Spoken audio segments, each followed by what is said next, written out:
Here are the protocols to follow during the live streaming class. Number 1. Respect everyone. Number 2. No hate speech. Number 3. Be guided with the anti-cyberbullying law. 4. No promotion of products or items. And number 5. Use appropriate words in giving suggestions, comments, and queries.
Good morning, grade 9 students.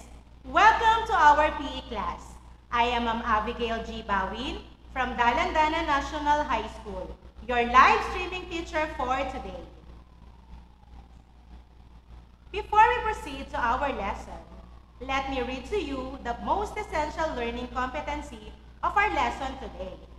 At the end of this lesson, you are expected to discusses the nature and background of indoor and outdoor recreational activity. All right, are you excited for today's lesson? That's good. To start up our lesson, let's have first a short game called 4 Picks 1 Word. Each level displays 4 pictures linked by 1 word. Your aim is to figure out the word which all 4 pictures represent. You are given 10 seconds to answer each level. Kindly type your answer in the comment section. Are you ready? Let's begin. For level 1.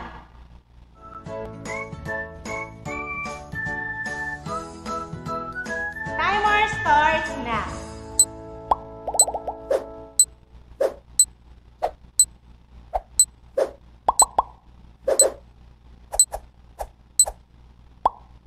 Time is up. What is your answer?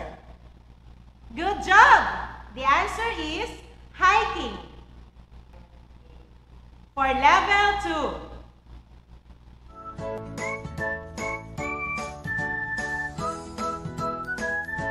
Timer starts now.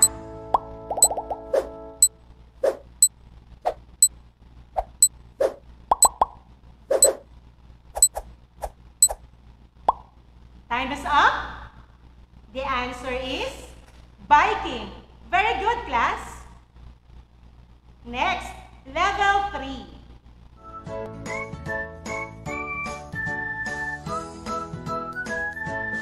Timer starts now.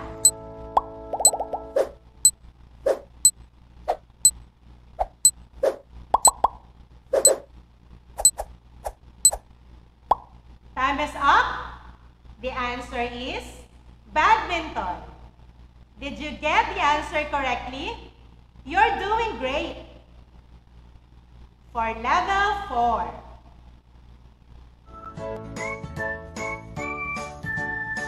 Timer starts now.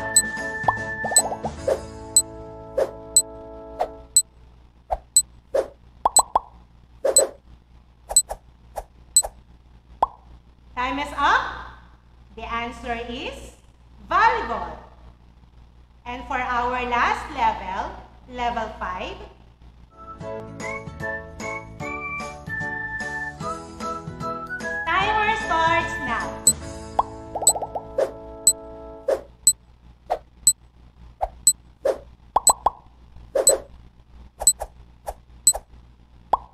The answer is table tennis.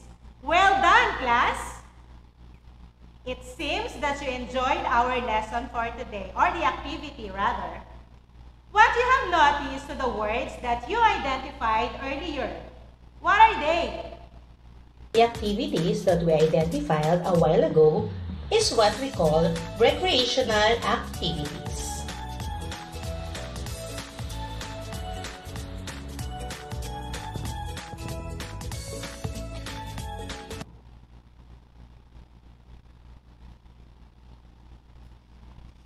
Very good! Those are activities that we usually do whenever we are on our free time. And this is what we are going to discuss today about active recreation. Recreational activity is an activity that you voluntarily participate in during your free time. Recreation is an important part in human life. Why? It gives us enjoyment. Number 2, it gives satisfaction to oneself. Number 3, it helps to create stronger relationship among family members and friends. Number 4, it develops personal skill. And lastly, number 5, increases personal fitness.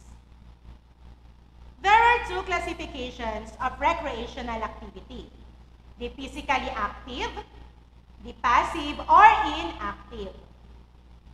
Physically active recreation requires you to exert extra effort and burn calories. While passive recreation does not need to exert effort and energy. Recreation can be done alone or in group. It can also be in a form of sports and dance. Active recreation can be an individual or dual sports. It can be a team sports or in a form of dance. So now, let us test your knowledge about sports and dances that can be used as our recreational activity. Let's have this ready to learn. You're going to supply each category with at least 2 examples of the individual sports, the dual sports, the team sports, and the dance. You were given 3 minutes to answer. Type your answer in the comment section. Are you now ready? Timer starts now. Time is up. Let us check your answer. For the individual game, possible answers are chess, badminton, table tennis, and lawn tennis. For the dual sports, it can be also badminton, table tennis, and lawn tennis. And for the team sports, we have basketball, volleyball, soccer, and football. And for the dance, we have Zumba, aerobic dance, and ballroom or social dance. That was awesome! Now that you are familiar with different sports activities, let us talk about the types of recreational activities. The indoor and the outdoor recreation. Recreation is said to be an indoor type when the activities are played within a house or inside the building, like table tennis, badminton, bowling, playing chess, and other board games.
And another type is the outdoor recreation, undertaken in a natural, rural, open space outside the confined area of buildings, like biking, camping, walking, and hiking.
And there are also recreational activities that can be done both indoor and outdoor, like basketball, volleyball, and Zumba.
I hope you learned something new today. And to test your learnings, let's have an activity entitled Venn 10. We have here a Venn diagram. We have indoor, outdoor, and indoor-outdoor. Below are the list of different recreational activities. Then put them accordingly to their respective area. You will have 2 minutes to answer. Can you get your learning packet and your pen? Are you now ready? Let's begin.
board games, badminton, billiards, and table tennis. For the outdoor, we have running, camping, hiking, biking, and fishing.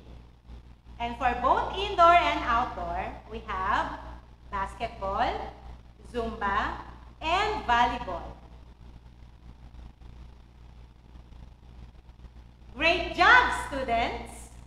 It seems that you learned a lot today. Remember that physical fitness is not only limited in exercises, games, and sports. There are several activities that can be done to get the desired level of fitness. One should think wisely that involvement in an active recreation contributes to the enhancement of physical well-being. Before I end this discussion, let me share with you one of my favorite quotes. A sound body keeps a sound mind, by Joe Frazier. Even if in times of pandemic, we need to move and groove our body for us to have a healthy body and mind. Once again, this is Ma'am Abby saying, stay home, stay safe, stay healthy, and be fit. Till next time, have a great day ahead.